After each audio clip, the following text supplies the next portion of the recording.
Chemical সেক্টরের একটা অন্যতম কোম্পানির যার নাম হচ্ছে ফাইনোটেক্স কেমিক্যাল লিমিটেড, যাকে আমরা শর্টে হচ্ছে এফসিএল বলে চিনি। তো এফসিএলের হচ্ছে কোয়ার্টার 3 রেজাল্ট আউট হয়ে গেছে। কোয়ার্টার 3 রেজাল্টের পারফরমেন্স কী টাইপের দিয়েছে এফসিএল, সেটাকে নিয়ে আমরা অ্যানালিসিস করব। তার আগে আমরা কোম্পানিটার হচ্ছে চার্ট প্যাটার্নটাকে নিয়ে অ্যানালিসিস করব। দেখব যে শেয়ার হোল্ডারদের কতটা রিটার্ন জেনারেট করেছে বা ওয়েলথ ক্রিয়েট করে দিয়েছে, সেটাকে নিয়ে আগে আমরা ফার্স্ট অ্যানালিসিস করব। আফটার দ্যাট হচ্ছে আমরা কোম্পানিটার হচ্ছে কোয়ার্টার 3 রেজাল্টের পারফরমেন্স কী টাইপের দিয়েছে সেটাকে নিয়ে অ্যানালিসিস করব। তো কোম্পানিটা হচ্ছে বেসিক্যালি হচ্ছে কেমিক্যাল সেক্টরের একটা অন্যতম কোম্পানি। তো কোম্পানিটা হচ্ছে এখন ট্রেড করছে 442 টাকায় এখন ট্রেড করছে। আমরা যদি চলে যাই কোম্পানিটার মার্কেট ক্যাপিটালাইজ, কোম্পানিটার মার্কেট ক্যাপিটালাইজ হচ্ছে অ্যাপ্রক্স 5,000 কোটি টাকার মার্কেট ক্যাপিটালাইজ। অর্থাৎ এই কোম্পানিটাকে আমরা স্মল ক্যাপ টাইপের কোম্পানি হিসাবে কিন্তু কনসিডার করতেই পারি। তো কোম্পানিটার আমরা যদি একদিনের পারফরমেন্স দেখি, একদিনে হচ্ছে 9% মতন পজিটিভ রিটার্ন জেনারেট করেছে। তো অ্যাপ্রক্স 8.5% বলতে পারে। তো 8.5% মতন পজিটিভ রিটার্ন জেনারেট করেছে একদিনে। 5 দিনের পারফরমেন্স করেছে 11% মতন পজিটিভ রিটার্ন জেনারেট করেছে 5 দিনে। আমরা যদি চলি এক মাসে হচ্ছে 33% মতন পজিটিভ রিটার্ন জেনারেট করেছে এক মাসে। 6 মাসের পারফরমেন্স দিয়েছে 60% মতন পজিটিভ রিটার্ন জেনারেট করেছে 6 মাসে। আমরা যদি চলি এই 1 জানুয়ারি থেকে, তাহলে 1 জানুয়ারি থেকে পারফরমেন্স করেছে 20% মতন পজিটিভ রিটার্ন জেনারেট করেছে 1 জানুয়ারি থেকে। আমরা যদি চলি এই এক বছরে, তো এক বছরে কীরকম পারফরমেন্স করেছে 82% মতন পজিটিভ রিটার্ন জেনারেট করেছে এক বছরে। তার মানে হচ্ছে ন্যাচারাল ব্যাপার, আমরা জানি যে শর্ট টার্মে সেভাবে ওয়েলথ ক্রিয়েট হয় না স্টক মার্কেট থেকে। যত লং খেলবেন স্টক মার্কেটে তত হচ্ছে ওয়েলথ ক্রিয়েট হয়। বাট এই কোম্পানিটা কিন্তু শর্ট টার্মে অর্থাৎ এক বছরে কিন্তু একটা ডিসেন্ট টাইপের পারফরমেন্স করেছে। আমরা এইটুখানি বলতে পারি 82% মতন পজিটিভ রিটার্ন জেনারেট করেছে এক বছরে। তো এখন দেখার বিষয় যে কোম্পানিটা কি লং টার্মে ভালো পারফরমেন্স করেছে, লং টার্মে কি শেয়ার হোল্ডারদের ওয়েলথ ক্রিয়েট করে দিয়েছে, সেটাই কিন্তু এখন আমাদের দেখার বিষয়। তাহলে আমরা চলে যাচ্ছি কোম্পানিটার 5 বছরের চার্ট প্যাটার্নে। তাহলে 5 বছরে পারফরমেন্স করেছে কত 1124% মতন পজিটিভ রিটার্ন জেনারেট করেছে 5 বছরে। তো 100% মানে এই ইনভেস্টমেন্ট ডবল।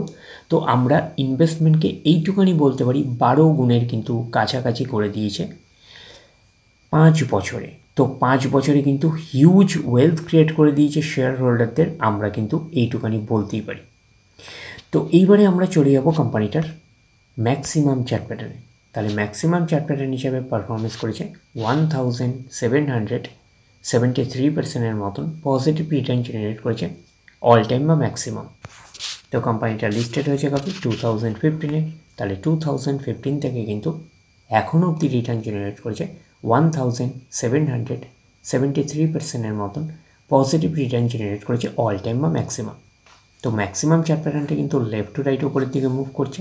তো সেই হিসাবে কিন্তু একটা ডিসেন্ট টাইপের চার্ট প্যাটার্ন হিসাবে আমরা কনসিডার করতেই পারি। যেহেতু কোম্পানিটা একটা স্মল ক্যাপ টাইপের কোম্পানি, যেরকম আপনাদের রিটার্ন হিউজ দেবে সেরকম কিন্তু বড় বড় কারেকশানস হবে, এইটুখানি কিন্তু মাথায় রাখবেন। তো এইসব জায়গাগুলোতে যদি আপনারা এক্স্যাক্টলি ক্যালকুলেশন করে দেখেন তাহলে দেখতে পারবেন কিন্তু বড় বড় কারেকশানসও রয়েছে, যেহেতু স্টকটার নেচারই এরকম, যেহেতু কোম্পানিটা একটা স্মল ক্যাপ টাইপের কোম্পানি। তো এখন দেখার বিষয় কোম্পানিটার কোয়ার্টার 3 রেজাল্টের পারফরমেন্স কী টাইপের দিয়েছে। তাহলে আমরা চলে যাচ্ছি কোম্পানিটার কোয়ার্টার 3 রেজাল্টে। আমরা চলে আসলাম কোম্পানিটার হচ্ছে কোয়ার্টার 3 রেজাল্টের পিডিএফ ফাইলে। আগে আমরা আমরা দেখে নেব যে কোম্পানিটার ডিভিডেন্ড ডিক্লেয়ার করেছে নাকি, এটাকে আগে আমরা দেখে নেব। তো এখানে লেখা দেখতেই পাচ্ছেন, লেখা আছে ডিক্লেয়ার অ্যান্ড ইন্ট্রিম ডিভিডেন্ড, 1 টাকা 20 পয়সা করে কিন্তু ইন্ট্রিম ডিভিডেন্ড ডিক্লেয়ার করেছে। তো ইন্ট্রিম ডিভিডেন্ডের ক্ষেত্রে কিন্তু শেয়ার হোল্ডারদের অ্যাপ্রুভালের প্রয়োজন হয় না, এইটুখানি কিন্তু মাথায় রাখবেন। এইবারে আমরা চলে যাব কোম্পানিটার হচ্ছে কোয়ার্টার 3 রেজাল্টে।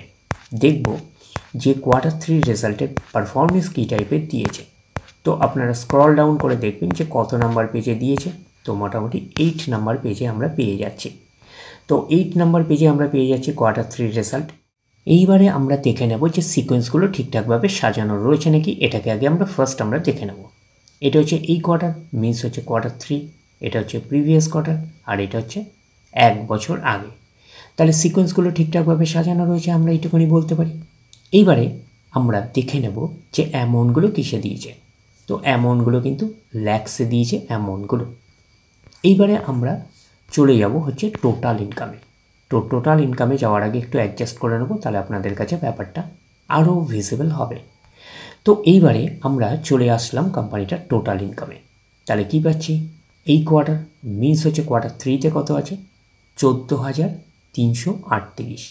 প্রিভিয়াস কোয়ার্টারে ছিল 14,908 এবং 1 বছর আগে ছিল 11,102। তাহলে 1 বছর আগের 11,102টা এখন কত হয়ে গেছে, 14,338। তাহলে আমরা বলবো ইয়ার অন ইয়ার বেসিস কিন্তু জাম্প রয়েছে টোটাল ইনকামে। প্রিভিয়াস কোয়ার্টারে ছিল কত, 14,908, সেটা হয়ে গেল এই কোয়ার্টার, মিনস হচ্ছে Q3-তে হয়ে গেল 14,338। তাহলে আমরা বলবো কোয়ার্টার অন কোয়ার্টার বেসিস কিন্তু ডাউন পারফরমেন্স করেছে, আমরা এইটুখানি বলতে পারি টোটাল ইনকামে। তো ন্যাচারাল ব্যাপার, আমরা জানি যে ইনকাম করতে গেলে কোম্পানিকে এক্সপেন্সেস করতেই হবে। তো এখন দেখার বিষয় কোম্পানিটা ইনকাম করতে গিয়ে কতটা এক্সপেন্সেস করেছে। তাহলে আমরা চলে আসলাম কোম্পানিটার টোটাল এক্সপেন্সেসে। এই কোয়ার্টার মিস হচ্ছে Q3-তে কত আছে, 9,982। প্রিভিয়াস কোয়ার্টারে ছিল 10,872 এবং 1 বছর আগে ছিল 8,198। তাহলে 1 বছর আগের 8,198টা এখন কত হয়ে গেছে, 9,982। তাহলে আমরা বলবো ইয়ার অন ইয়ার বেসিস কিন্তু জাম্প রয়েছে, আমরা এইটুখানি বলতে পারি টোটাল এক্সপেন্সেসে। প্রিভিয়াস কোয়ার্টারে ছিল কত, 10,872, সেটা হয়ে গেল এই কোয়ার্টার, মিনস হচ্ছে Q3-তে হয়ে গেল 9,982। তাহলে আমরা বলবো কোয়ার্টার অন কোয়ার্টার বেসিস কিন্তু ডাউন পারফরমেন্স করেছে টোটাল এক্সপেন্সেসে। এইবারে আমরা বের করব কি, এইবারে আমরা বের করব হচ্ছে অপারেটিং প্রফিট। কি করে বের করব, টোটাল ইনকাম থেকে টোটাল এক্সপেন্সেস আমরা বাদ দেব, বাদ দিলে যেটা পড়ে থাকবে সেটা হচ্ছে অপারেটিং প্রফিট। টোটাল ইনকাম পেয়ে গেছি, টোটাল এক্সপেন্সেস পেয়ে গেছি, টোটাল ইনকাম থেকে টোটাল এক্সপেন্সেস বাদ দিলে পড়ে থাকছে অপারেটিং প্রফিট। অর্থাৎ আপনারা বলতে পারেন প্রফিট বিফোর ট্যাক্স। তাহলে আমরা কি পাচ্ছি, এই কোয়ার্টার মিস হচ্ছে Q3-তে 4,356, প্রিভিয়াস কোয়ার্টারে ছিল কত, 4,035 এবং 1 বছর আগে ছিল 2,904। তাহলে 1 বছর আগের 2,904টা এখন কত হয়ে গেছে, 4,356। তাহলে আমরা বলবো ইয়ার অন ইয়ার বেসিস কিন্তু ম্যাসিভ জাম্প রয়েছে, আমরা এইটুখানি বলতে পারি অপারেটিং প্রফিটে।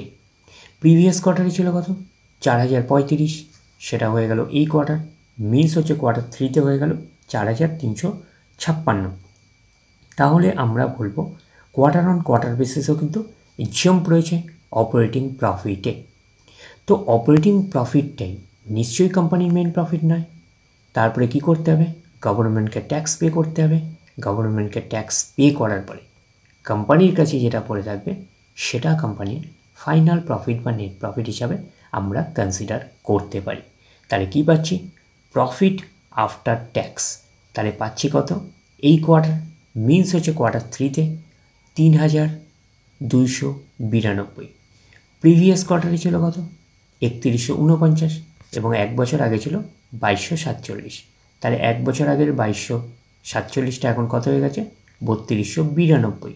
তাহলে আমরা বলবো ইয়ার অন ইয়ার বেসিস কিন্তু ম্যাসিভ জাম্প রয়েছে, আমরা এইটুখানি বলতে পারি নেট প্রফিটে। প্রিভিয়াস কোয়ার্টারে ছিল কত, 3,149, সেটা হয়ে গেল এই কোয়ার্টার, মিনস হচ্ছে Q3-তে হয়ে গেল 3,292। তাহলে আমরা বলবো কোয়ার্টার অন কোয়ার্টার বেসিসও কিন্তু জাম্প রয়েছে, আমরা এইটুখানি বলতে পারি নেট প্রফিটে।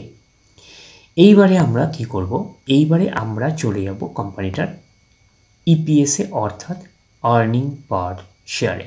তাহলে আমরা চলে আসলাম ইপিএসে অর্থাৎ আর্নিং পার শেয়ারে। পাচ্ছি কি, এই কোয়ার্টার মিস হচ্ছে Q3-তে কত আছে, 2.95, প্রিভিয়াস কোয়ার্টারে ছিল কত, 2.83 এবং 1 বছর আগে ছিল কত, 2.00। তাহলে 1 বছর আগের 2.00টা এখন কত হয়ে গেছে 2.95। তাহলে আমরা বলবো ইয়ার অন ইয়ার বেসিস কিন্তু জাম্প রয়েছে ইপিএসে অর্থাৎ আর্নিং পার শেয়ারে। প্রিভিয়াস কোয়ার্টারে ছিল কত 2.83, সেটা হয়ে গেল এই কোয়ার্টার, মিস হয়েছে কোয়ার্টার 3তে হয়ে গেল 2.95। তাহলে আমরা বলবো কোয়ার্টার অন কোয়ার্টার বেসিসেও কিন্তু জাম্প রয়েছে, আমরা এইটুকুনি বলতে পারি ইপিএসে অর্থাৎ আর্নিং পার শেয়ারে। তো ন্যাচারাল ব্যাপার আমরা জানি যে নেট প্রফিটের রিফ্লেকশনটা ইপিএসে পাই, তো নেট প্রফিটের রিফ্লেকশনটা আমরা ইপিএসে পেয়েছি। তো ওভারঅল কনক্লুশন কী দাঁড়াচ্ছে, তো ওভারঅল কনক্লুশনে আমরা বলতে পারি যে ফাইনোটেক্স কেমিক্যাল লিমিটেডের হচ্ছে কোয়ার্টার 3 রেজাল্ট আমরা এইটুকুনি বলতে পারি আউটস্ট্যান্ডিং টাইপের একটা পারফরমেন্স করেছে, আমরা কিন্তু এইটুকুনি বলতেই পারি। তো ন্যাচারাল ব্যাপার আমরা জানি যে কেমিক্যাল সেক্টর এখন একটা স্লো ডাউন ফেজের মধ্যে দিয়ে চলছে, বাট এই কোম্পানিটা কিন্তু এক্সেপশনালি একটা আউটস্ট্যান্ডিং টাইপের পারফরমেন্স করেছে কেমিক্যাল সেক্টরের কোম্পানি হয়ে। তাহলে ওভারঅল ভিউটা আপনাদের কাছে ক্লিয়ার। তাহলে এই অবধি, নেক্সট ভিডিওতে আবার আপনাদের সাথে আমার দেখা হচ্ছে। ধন্যবাদ।